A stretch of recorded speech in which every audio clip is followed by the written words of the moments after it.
Multiple choice question. We all know about these things. For students, we have a kind of complicated relationship with these types of questions because they tend to be pretty easy, but sometimes they can be really weird and confusing and they lock you into a set list of answers. So, again, you're not really able to express your thoughts. But again, even if you have no idea what the answer is, you can put something down and it doesn't take that much time from your test. And if you have no idea, again, you have a 1 in 4 chance of being right usually, which is all in all pretty cool. So I was just moving through my test and then I ran into this multiple choice question. Let me read it for you. Lactose intolerance occurs when the enzyme lactase that digests lactose is not produced after infancy in humans. The incidence of lactose intolerance varies in different racial groups. The graph shows the distribution of lactose intolerance in different human populations.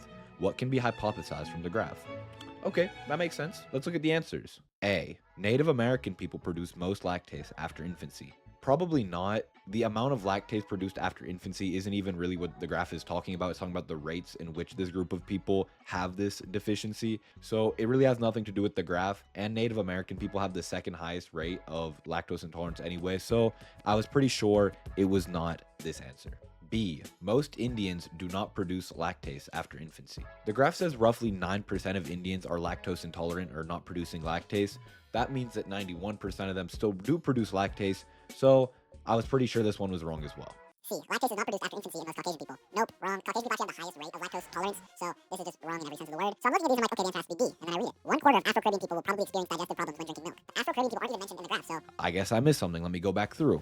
And then I look, and I look, and I look, and all of those are wrong. There are no right answers. I have no idea what to do. I asked my teacher about it. She says there's nothing I can do. So let's look at those and see which ones we can 100% eliminate. First off, the Caucasian people one, absolutely wrong. No chance. Then B, most Indians do not produce lactase after infancy.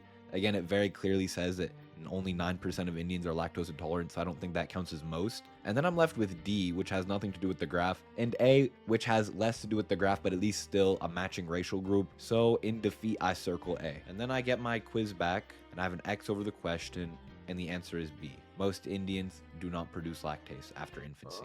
The answer meant most of these given groups, Indians do not produce lactase after infancy. But when the word most is followed by a noun, you assume most applies to the noun. You can't just put most and then an understood noun.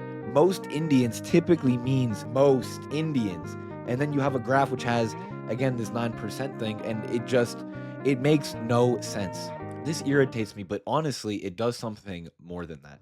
There is actually no such thing as atheism. There is no such thing as not worshiping. Everyone worships. The only choice we get is what to worship. David Foster Wallace. We are given 24 hours each day. Whatever interpersonal connections, financial resources, emotional energy, and with those things, we sacrifice to the things that we care about. And most people will have a wide list of things that they sacrifice to. I mean, there are a lot of valuable things. Though I mess it up sometimes, this is probably my list. I don't really know how this is gonna look on camera. I sacrifice so much of my time and energy to school and studying and the powers that be in education, whether it is college admissions office, the college board, IB, AP, A levels, whatever of these govern your life, my equivalent, I sacrifice so much to. But they are over you, judging you, taking essays, tests, your time, quizzes, all of these things at all times, measuring you as this faceless institutional judge. Which, okay, honestly is a very dramatic way to view them, but these organizations really hold a lot of power. They act as if they have a monopoly on success, that you simply just need to be a part of them. You need to adhere to their rules. Even though these organizations personally irritate me sometimes, it's a good system. At some point, when you have something as huge as education, you need some institutionalization and organization to make it doable. But these organizations are so dispassionate and by the book and by the numbers that when they make a mistake with very basic English, most Indians, not meaning most Indians, but most of a different understood noun, Indians, it just really irritates me that an organization that takes that much power, that acts so high and mighty, would mess up like that. It just really bugs me that students toil. And again, these organizations can just mess up with no accountability. It irritates me that they can send out an impossible trial. But then there's a thing that really irritates me, which is that it wasn't impossible. Many of my classmates understood mostly Indians don't produce lactase, most Indians do not produce lactase. And when you read it differently, most Indians do not produce lactase, it can be understood. And here I sit scripting, recording, and editing a video about one small mistake. None of it matters. Just like the question, sometimes there are no right answers. And I'll be honest, I'm interested to see if people hear the question and immediately think the answer has to be B. I could be totally in the wrong, completely in the wrong. But at the same time, if this doesn't matter, does anything really matter? We are all marching on this trial of life looking for fulfillment, and it is a simple fact that some things do affect us. Sometimes that multiple choice question will ruin you. Sometimes there is no right answer.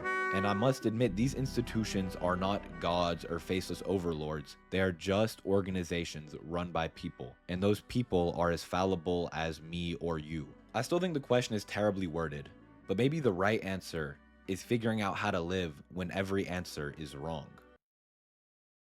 April Fools!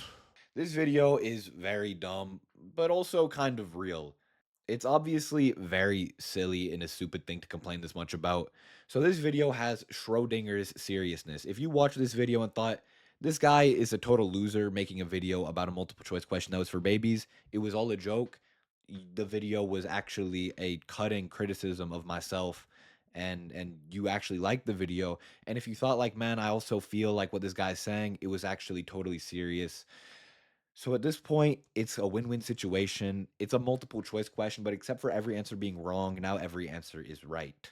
So sometimes there are only right answers. Bye bye.